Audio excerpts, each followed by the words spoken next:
Hello दोस्तों, मैं हूं सुमित चौहान और आप देख रहे हैं द न्यूज वीक।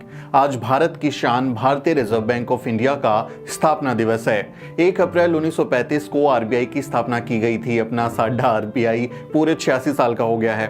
लेकिन क्या आप जानते हैं कि भारतीय रिजर्व बैंक को बनाने का आइडिया किसने दिया था? वो कौन था जिसने इसके पूरे स्वरूप, इसके स्ट्रक्चर की रचना की, इसके बारे में सोचा? वो महान शख्स थे डॉक्टर बी.आर. अम्बेडकर। जी हां, आरबीआई की स्थापना डॉक्टर अम्बेडकर की किताब द प्रॉब्लम ऑफ रूपी, its origin and it's solution के आधार पर की गई है। भारतीय रुपए और आर्थिक इतिहास पर लंदन स्कूल ऑफ इकोनॉमिक्स से पहली पीएचडी करने वाले डॉक्टर अम्बेडकर ने अपनी किताब में भारतीय रुपए के अवमूल्यन और उसकी समस्याओं के बारे में विस्तार से बताया है। और साथ ही रुपए को संभालने के लिए बतौर अर्थशास्त्री एक महान इकोनॉमिस्ट उन्होंने बहुत सारे सुझाव भी दिए। 1926 में अंग्रेजों ने रॉयल कमीशन, जिसे हिल्टन कमीशन के नाम से भी जाना जाता है, उसको उन्होंने भारत में भेजा था, क्योंकि पहले विश्व युद्ध के बाद से इंडियन करेंसी की हालत बहुत बुरी थी। रुपए का अवमूल्यन लगातार होता जा रहा था। जब ये हिल्टन कमीशन भारत आया तो इसके हर सदस्य के हाथ में बाबा साहब की लिखी किताब the problem of the rupee, its origin and it's solution की कॉपी थी। यानी कमीशन के सारे सदस्य बाबा साहब के विजन से बहुत ज्यादा प्रभावित थे। डॉक्टर अम्बेडकर हिल्टन कमीशन के सामने पेश हुए और उन्होंने अपनी किताब के आधार पर आरबीआई जैसे बैंक की संकल्पना की और फिर आयोग के सामने उन्होंने एक विस्तृत रिपोर्ट दी। आप इसका जो जानकारी है वो उस रिपोर्ट की सबमिशन के बारे में जान सकते हैं। बाद में हिल्टन कमीशन ने बाबा साहब के सुझावों के आधार पर आरबीआई की स्थापना का प्रस्ताव दिया और इस तरह 1 अप्रैल 1935 को भारतीय रिजर्व बैंक की स्थापना हुई। लेकिन विडंबना देखिए कि कुछ लोगों ने उन्हें सिर्फ दलितों के नेता तक ही सीमित कर दिया, जबकि उनका हर काम आज भारतवासी के काम आ रहा है। हर भारतवासी के बल्कि काम आ रहा है। बाबा साहब के सिद्धांतों पर आधारित आरबीआई की ओर से अपने प्रेरणा स्रोत को उचित सम्मान भी नहीं दिया जाता। लेकिन अब वक्त बदल रहा है।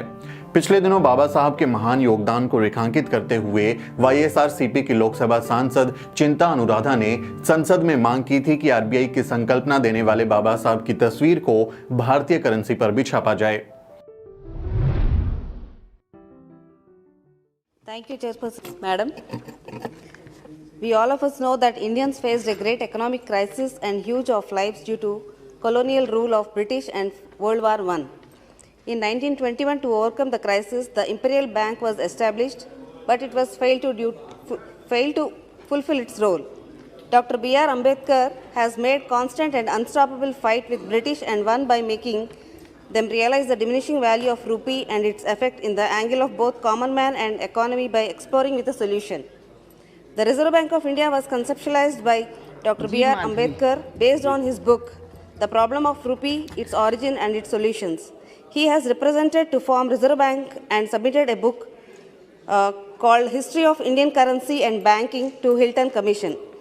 The British government has handed over its responsibility to Simon Commission, which was formed in 1927. Simon Commission has organized 3 roundtable conferences and approved the need for formation of Reserve Bank of India.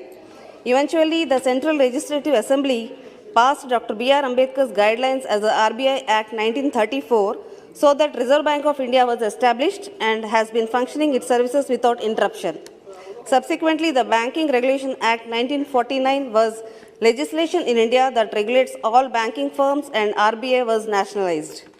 Through you, Chairperson Madam, we are requesting at least now onwards to make necessary arrangements immediately to print Dr. B.R. Ambedkar portrait on one of the Indian currency on any denomination on par with Father of Nation Mahatma Gandhi ji, which is delight for Indian civilians. Thank you. RBI के स्थापना दिवस पर हम महान अर्थशास्त्री, दूरदर्शी और आधुनिक भारत के निर्माता बाबा साहब डॉक्टर अम्बेडकर को नमन करते हैं। ऐसे ही मजेदार और ज्ञानवर्धक वीडियो देखने के लिए सब्सक्राइब करें द न्यूज वीक। मुझे दीजिए इजाजत, अगले वीडियो में मिलते हैं।